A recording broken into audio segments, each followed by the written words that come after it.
Welcome back to the Food for Thought. Now, First Timothy 6 and 5 says, they think that serving God is a way to get rich. How does this apply to my earlier points on motives and giving? Ask God to help you become a giver for the sheer joy of giving and helping others and not what's in it for you. This definitely applies because so many people feel like, you know, it's this is one reason I feel like people are like, oh, church, they just want to take your money and use it for buying cars and houses and clothes, and they want to look rich and all this other stuff. And so I'm not giving to them because I'm not going to church, or I don't believe it in or whatever, because they just do wrong things with it or whatever. And I feel like that's because there have been several pastors or preachers that have maybe used this type of scripture to get people to give, you know what I mean, and that have used it negatively in a manipulative way to say, come on, come on, come on, give, you'll be richer if you do, as opposed to preaching on the heart of what God is asking as far as your giving. So I think that's interesting to know. I mean, and I think it's phenomenal his point about, when it talks about, let me go back. If there is a poor is if there is among you a poor man of your brethren within the gates of your land, which the Lord your God is giving you, you shall not harden your heart, nor shut your hand from your poor brother, but you shall open your hand wide to him and give willingly, lend him sufficient for his need. That to me is just like, I'm trying to look for the other one that said, give whenever for if when he asks when they ask. Someone asks you for something, you just give. I think it's over here. You just give. Can I really need $10 to pay for something, whatever it is. Here you go. We have to, the whole thing is like, when especially when it's gonna hurt you, 'cause that has happened to me plenty of times. I know, oh my gosh, you want what? Or I may know that I should give something and I know it's going to hurt me, and my heart, the attitude of my heart isn't in the right place. It's not in the place of saying, you know what, it doesn't matter if I get this back, this person is in need. And I used to really be like that a lot when I was in high school, because um, most people may not know this, but I kind of I put a fact about me on Facebook that said I was voted most likely to become a TV evangelist in high school, which was true. My senior year, they did give me that, and they gave me a little nun, which I still had that. Well, actually, I do, but I don't have it with me to show you. But yeah, that was what I was voted in high school. Not that I was so super, holier than thou or anything in high school at all. It was just that I had a passion for God, and so people who voted that saw that.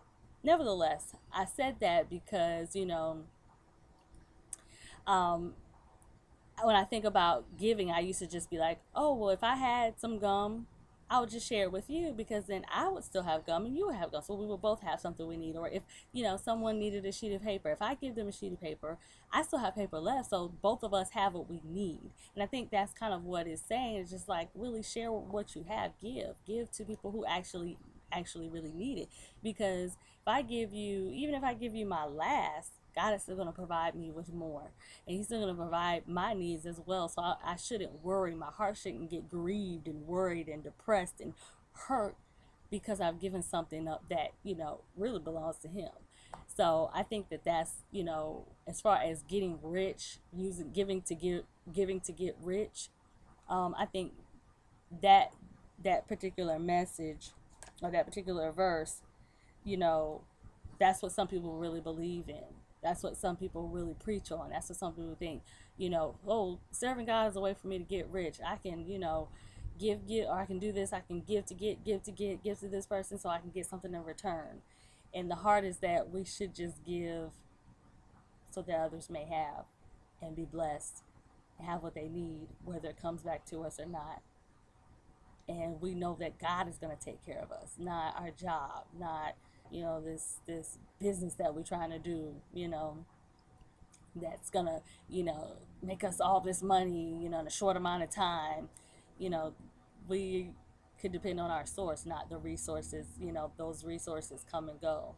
I mean, I have had several jobs in my lifetime, and I realized, I for one, I mean, I think in thinking just in terms of maybe this generation or whatever. Someone mentioned that too. Like we don't stay in jobs for a long time, and it's kind of the way that the economy is, and it's kind of the way that our culture is right now. Not culture just as far as, oh, you don't stay in a job for 20, 30 years like your parents did, but I'm just saying that the economic system that is in place right now, the political, things that are going on right now, the industries don't keep you in jobs for very long. Some jobs get outsourced, some jobs, you know, are not needed and things like that. And so you just don't have certain jobs that you can be at for 20 or 30 years anymore.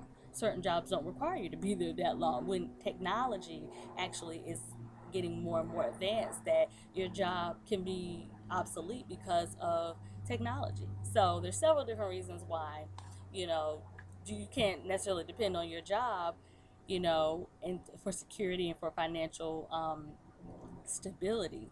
And so when I thought about that, as I've had several jobs in my lifetime, and my lead was saying, well, you're young and you can, you don't necessarily, have to stay in the job that you're in. You can find something else and this and that or whatever. And I will say that, for older people, it can be a lot harder for them to just say, okay, I quit this and I want to do something else. It can be very challenging, but to say that it is, your life source and that is the only thing that you can depend on, nah, nope, nope, nope, and nope. And I mean, I'm not older, so I can't say how tough it is out there for you to find good work when you're older and you have other obligations and obstacles. But I'm just saying that, for me, it's like I don't trust in it because I know how fleeting it is. And I'm saying that because I have had several jobs.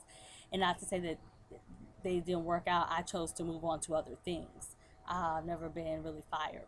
I have never been fired from a job. So that's not the case. It's just me, moving on to something else. So anyway, and I'm, the job that I'm in right now, it's cool, but I know that ultimately who I am and my identity as a performer, as an entertainer, is, someone who is an artist. And so in my present job, there isn't much artistry. There isn't much art in it. But it's okay. It's, it's paying bills, but at the same time, I'm not the, I just want to pay bills and that's it type of person. So that's why I depend on my source, because he always comes through for me. Look at the little bunny rabbits. I'm sorry. I'm just enjoying, like I said before, the nature and just the outside and the warm air and just all the bright colors. And that's one thing that I'm blessed by, and that I realize that my source is so awesome. He provides for, just like in the word it says, he provides for the birds and the other animals. Why wouldn't he provide for us? So I depend on my source and not my resource. I could lose my job tomorrow. I would be confident in my God, assured that he would take care of me no matter what. So we have to kind of lean on him and depend on him and give, not just so that it will come back to us, but because that's the heart and the attitude that he wants us to have. So let's work on that, folks. Love you. I hope that God is blessing you and just, strengthening your heart, strengthening your minds. Give me the mindset, the not scripture, but the sermon on Sunday from my church, Word of Faith Family Worship Cathedral in Austell, Georgia. That's my church. Awesome, awesome, awesome. But Timothy Tenney, I hope I'm saying his name right. He came to our church and preached a message called Breaking the Spirit of Intimidation, where Joshua fit the battle of Jericho.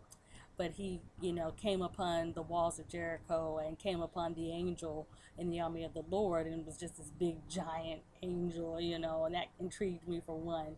But just that he wasn't intimidated. He said, are you a friend or an enemy? Are you for us or are you against us? How you walk up to a giant with a sword in his hand, you by 80 years old, and you say, you're not afraid, you don't, jump back. He just said, well, are you a friend or a foe? Why are you up here in my face? And of course, it was an angel in the Lord, a commander in the Lord's army. So just not being intimidated, not being afraid. So anyway, let's work on that too. Hope you have a blessed week, and I will talk to you later.